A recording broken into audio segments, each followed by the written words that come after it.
só, galerinha. O negócio é o seguinte. Quero fazer uma revisão mais lá do âmago, para a gente poder entender essa maldita física do invisível. A coisa começou por acaso, né, cara? Um cara esfregou uma coisa noutra e, meu Deus, ó, atraiu. Ou chegou perto, meu Deus, o cabelinho arrepiou. O que é isso? A galera foi estudando e percebeu, cada vez com instrumentos mais bizarros e métodos e aparatos mais bizarros, percebeu que o mundo é feito de cargas elétricas. E os átomos e os objetos do dia a dia não nos dão choque porque eles estão neutros, ou seja, o mesmo número de cargas positivas. Porém, existem alguns processos que alteram esse equilíbrio. Se o corpo fica com excesso de elétrons, negativo. Se o corpo fica com excesso de prótons, positivo. E não se esqueçam, só os elétrons podem se mover com material sólido, certo? Afinal, os núcleos estão presos, né, nos átomos e nas moléculas adjacentes. Então, só os elétrons sassaricantes podem migrar de eletrosfera para eletrosfera. Geralmente, os elétrons que são trocados ocorrem nas camadas mais, né, nas camadas de valência ali do átomo, nas últimas camadas do átomo, na camada de valência, ou naquelas da casquinha do átomo. Falando de átomos mais complexos, porque tem átomos que só tem um maldito elétron formando a eletrosfera dele, tipo o hélio, tipo o hidrogênio, e depois o hélio, com apenas 2 elétrons. Tranquilo? Bom, só que aí os cientistas começaram a ver, ó, que legal, cara, deixei aquele cara ali com excesso de próton, ó, tá fixo no laboratório. Oh, que legal, quero estudar o que está acontecendo ali em volta. Porque se eu pego uma carga de teste positiva, por exemplo, eu percebo que, cara, que incrível, oh, meu Deus, empurra. A galera não via esse negócio. Aí os caras tiveram uma ideia, vamos soltar uma balinha positiva ali e vamos fazer uma linha para onde ela está indo. Assim a gente tem uma noção de para onde ela iria. E aí nasceu a ideia de linha de campo elétrico. É a representação gráfica do campo elétrico ao redor de uma partícula. Para uma partícula positiva, o campo elétrico é sempre de afastamento ou divergente. Já a partícula negativa, o campo elétrico é de aproximação ou beleza? Se eu tiver uma positiva próximo de uma negativa, o campo não fica assim bonitinho, ele fica torto, ó. Afinal, uma partícula positiva se deslocaria para longe da positiva, mas para próximo da negativa. Faria uma curva muito bonita ali, ó. Olha que legal as linhas de campo retorcidas pela presença de outras cargas. Ó. Não, deixa eu estar apontando aqui, professor.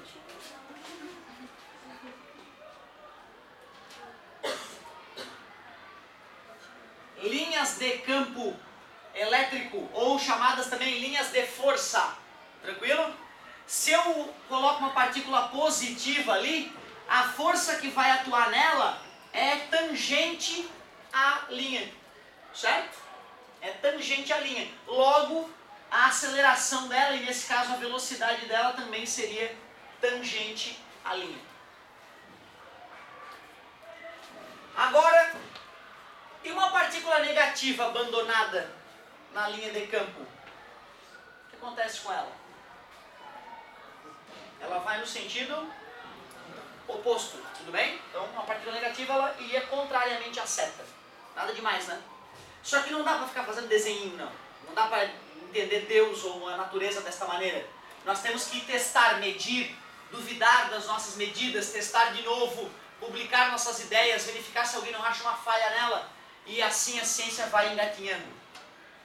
Então, peraí, vamos para o laboratório, vamos pegar nossa carga positiva, vamos definir um ponto para estudar, para não enlouquecer. Vou estudar só aquele ponto ali. O que tem ali, professor? Nada. Absolutamente nada. É um ponto vazio. Professor, eu vejo algo ali. Não, meu querido, eu pintei essa região do laboratório só para não me perder com tinta. Então, é um pontinho marcado no chão do laboratório, se tu preferir. Mas não tem nenhuma carga elétrica ali ainda. Porém, existe algo invisível aqui em volta chamado de campo elétrico, que está sendo causado por essa carga. Vou até dar nome para ela, A. Em volta desta carga A tem um campo elétrico gerado pela presença dela. Nós podemos pegar uma partícula de teste, colocar ela ali e com um dinamômetro medir a força atuando nesta carga de teste. Só que a experiência mostra que quando dobramos o valor da carga de teste, a força dobra.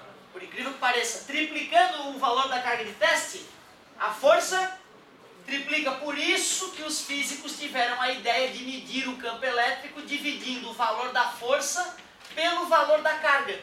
Como eles são de direta proporcionais, não importa qual é o valor da carga de teste que eu usarei, a divisão vai dar o mesmo valor, independente da carga de teste, mostrando que aquela divisão representa algo gerado pela carga A e não pela carga de teste B, que eu ainda colocarei no ponto, e nem coloquei ainda. Está aqui ela, a carga B de teste. Tá vendo? Ela nem está lá ainda. Agora vamos fazer, vou confessar, a carga de teste tem 2 vezes 10 na menos 6 coulomb, a carga de teste. Amarrei naquele aparelhinho o dinamômetro, coloquei, agora sim, eu coloquei a carga de teste B naquele ponto, só agora ela está ali. E aí eu percebo o dinamômetro fazendo uma forcinha, eu olho para ele e anoto o valor da força. O valor da força, eu juro para vocês, foi 30 vezes 10 na menos 2 newtons. Tudo bem para vocês? Aí eu posso usar esta ideia para calcular o campo elétrico naquele e exclusivamente naquele ponto, né? Qual era o valor da força? Deixa eu ver. 30 vezes 10 na menos 2 newtons. Qual era o valor da carga de teste? 2 vezes 10 na menos 6 coulombs. Logo, o campo elétrico vai ser 30 por 2, 15. 10 na menos 6 passa para cima, 10 na 6, com 10 na menos 2. 10 na 4 newtons por coulomb. Tudo repeteco, né, galera? Concorda comigo? Mas tu vê, cara, essa fórmula aqui, poucos alunos chegam no final do terceirão sabendo usar. A maioria se familiarizou tão pouco com ela que trava no dia. Mesmo que a questão seja boba. Por exemplo, nós já sabemos agora o valor do campo no ponto G, né? Concorda comigo? Eu digo a vocês, coloquei uma carga C igual a 3 vezes 10 na menos 3 coulombs no ponto G. Que força atuaria nesta carga?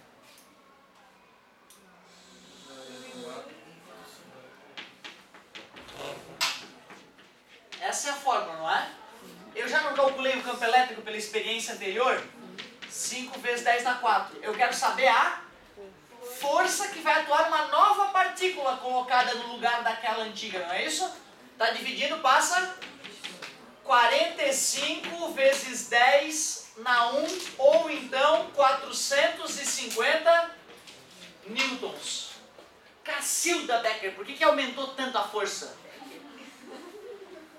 Vocês não conhecem Becker? Becker é famosa na história brasileira, depois vocês procurem. Então, ó, 450 newtons. Por que aumentou? Meu Deus! Por que aumentou tanto? Pura carga, né? A carga era 2 vezes 10 na menos 3, passou para 3 vezes 10 na menos 3. Aumentou mais de 1000 vezes a carga. Concorda comigo? Aí a força teve que aumentar mais de 1000 vezes também, né? Tranquilo? Tu vê, né, cara? Tinha só mais uma pergunta possível para usar essa fórmula. Coloquei uma carga de teste desconhecida no ponto G. E aí anotei com o dinamômetro a força. Através dela eu poderia calcular o valor da carga de teste. Concorda comigo? Então tu vê, estou supondo aqui que a galera, se precisar fazer uma continha tranquila com essa fórmula aí, tá acessível, tá viável. Porém, tem aquela pergunta clássica. Meu Deus, as coisas elétricas à nossa volta estão gerando campos elétricos em cima de nós. Será que esses campos elétricos são seguros? Será que veio um técnico do governo com dinamômetros e cargas de teste para fazer experimentos nessa sala? Não, né? Não, porque existe uma forma teórica de calcular o campo elétrico gerado por uma carga. E a forma teórica é muito tranquila. Tu pega a força elétrica, que é a famosa lei de Coulomb. Lembra disso? Substitui a lei de Coulomb na definição de campo elétrico, substitui, vai cortar uma carga de cima, com uma carga de baixo, vai ter essa formuleta aí pra gente se divertir. Cuidado, hein? Se eu fosse aplicar essa fórmula na situação anterior, me descreve aí, quem é quem ali, ó? Quem é o K, quem é o Q e quem é o D na situação anterior? O D é a distância entre a carga A e o ponto G, né? Parabéns. E igual a K, E, D ao quadrado. O D é isso. O K é a constante eletrostática. Alguém tira lá do fundinho dos neurônios. 9 vezes 10, 9 bilhões. E quem é essa? A carga B?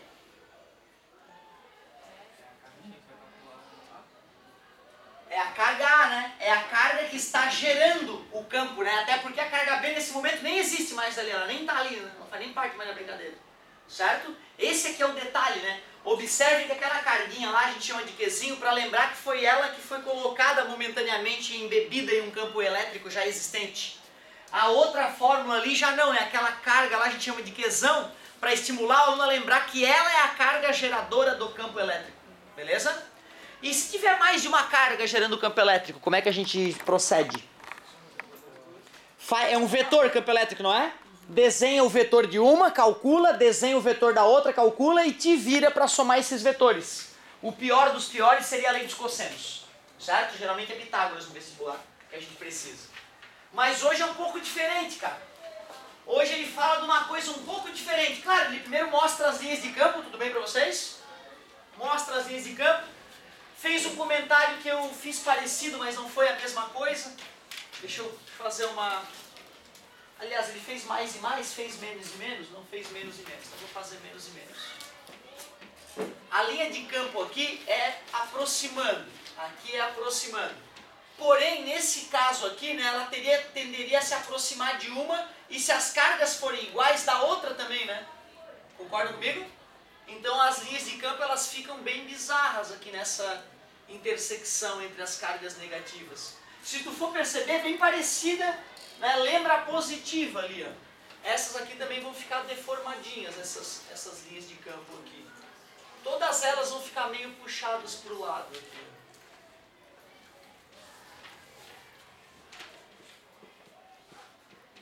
Essas aqui já vão ficar um pouquinho mais retinhas.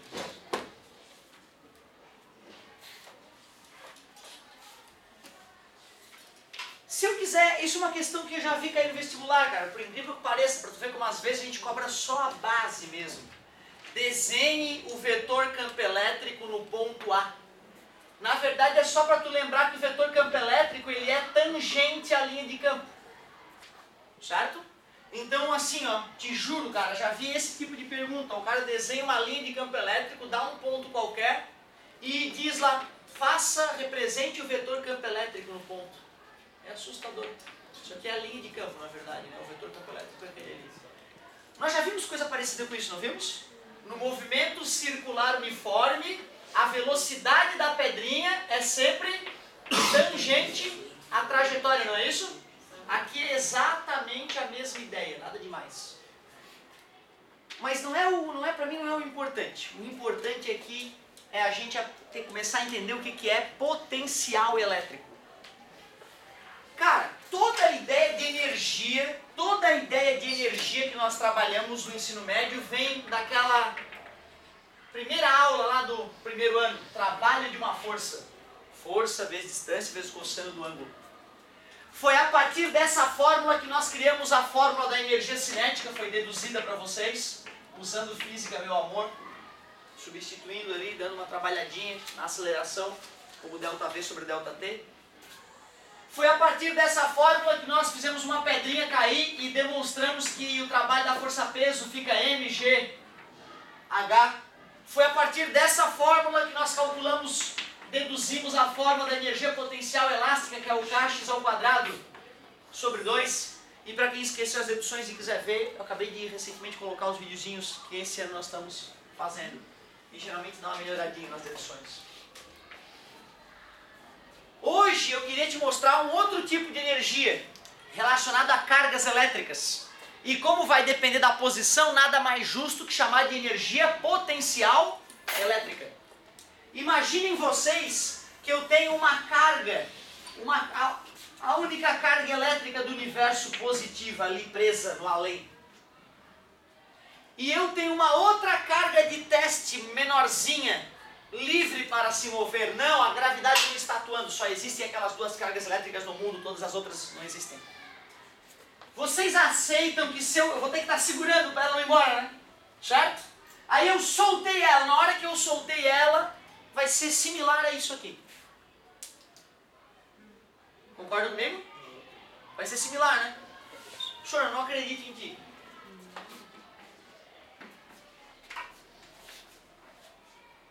Soltei. Vai ser similar. Tudo bem? Senhor, não estou entendendo.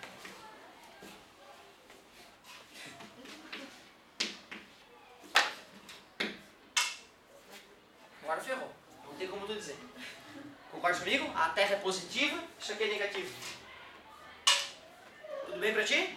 Beleza? E o pior, matematicamente é a mesma coisa mesmo. Matematicamente, o criador da força elétrica foi o criador da força eletromagnética, aparentemente. Lembra que eu te comentei? Gzão, M1 vezes M2 sobre D ao quadrado, lei da atração das massas. Ó a lei da força elétrica. Ali. Bem parecida, lembra? Tranquilo? Beleza. Então, olha só. Tu deves concordar comigo que daqui a pouco essa partícula, quanto mais longe ela estiver, menor vai ser a forcinha, né? Mas sempre vai existir uma forcinha, tendendo cada vez ao infinito negativo. Mas se sempre vai ter uma forcinha, sempre tem uma aceleração. Ou seja, a velocidade vai aumentando sempre cada vez mais à medida que ela se distancia. Certo? Distancia. Tudo bem? Aqui, ó. Distancia. Ficou estranho, né? Ó. Cada vez mais rápido, né? Se não tivesse o atrito do ar mesmo, as gotinhas de água atravessariam os crânios. Olha só que marcante que é aquela fala. Beleza? Agora, olha só. Tu concorda, então, que depois que a força atuou durante uma certa distância, ela realizou o trabalho? Realizou o trabalho, né? Dá para calcular esse trabalho depois que ela andou uma certa distância. O trabalho da força elétrica é a força elétrica. É uma pegadinha, uma pegadinha. Como é que é a fórmula da força elétrica mesmo? K, carga 1, ou Qzão, né? Eu usei Qzão, né? E usei Qzinho, então vamos ser honestos. Dividido por delta D. Delta vai encher o nosso saco. D. D, tudo bem? D ao quadrado. Vezes D de novo, concorda comigo? A mesma distância, se ela estivesse quase encostando, a mesma distância que ela se deslocou é a distância que ela vai estar da carga. Tudo bem para vocês? Vezes, já que o deslocamento foi para lá e a força elétrica foi para lá, qual é o ângulo? 0, obrigado. Cosseno de 0, 1. Tudo bem para vocês? Isso é o trabalho da força, só que nós a partir de hoje chamaremos de energia potencial K vezes carga dividido por D. Qual é a diferença entre força elétrica e energia potencial elétrica? Só o D ao quadrado. Tudo bem para vocês? Cuidado, essa fórmula é só para a energia do sistema de duas cargas. Se tiver uma terceira carga, no mundo ferrou. Beleza? O senhor bota a terceira carga, tem questão que faz. Bota lá umas carguinhas nos vértices de um triângulo e pede qual é a energia entre uma e outra. Mas ele nunca vai pedir qual é a energia. Aliás, ele pode pedir para 3 cargas, ele pode pedir a energia do sistema. Imagina que eu tenho 3 cargas elétricas assim, ó. Como é que será que eu calculo a energia elétrica armazenada no sistema? Imagina que eu te dou todos os dados. Eu te dou a distância, te dou as cargas e te peço qual é a energia potencial elétrica do sistema. Faz da carga A com a carga B, faz da carga A com a carga C e faz da B com a C. Soma tudo. Beleza? Uma vez na vida eu vi cair esse tipo de questão. Certo? Geralmente dá só 2 carguinhas, mas então tu vê, às vezes só para ver, será que eles vão saber usar se tiver mais uma carga? O cara colocou uma carguinha a mais, uma questão bem bonitinha. Ficou muito mais terrível energia potencial elétrica do que força elétrica? Matematicamente não, mas continua etéreo, né, cara? Continua um invisível, continua uma coisa desagradável. Não é amanhã que tu vai acordar, campo elétrico, entendi. Eu demorei uma década, eu acho, para poder acordar e falar, ah, campo elétrico, eu sei o que eu estou falando, sei o que é, sei quais são as sinais, o que causa um campo elétrico. Então demora um pouquinho, o tempo de contato. E peraí, depois que eu desenvolvi a ideia de campo elétrico com vocês, acabou? Não acabou não, né? Nós substituímos a fórmula da força ali no F e surgiu uma outra fórmula, né? Da mesma maneira, eu posso, a partir dessa ideia de energia potencial elétrica, criar uma outra ideia chamada potencial elétrico. Quanto tempo eu tenho? Que vai começar na próxima aula. Eu queria que tu desse uma lida de tarefa, então, na página 1, página 2, e aí eu vou... E ó, faz aquelas duas primeiras ali da página 2, ó, só para tu ir te acostumando, que é bem teórica. Dá para fazer página 2 e 3 dessa aula.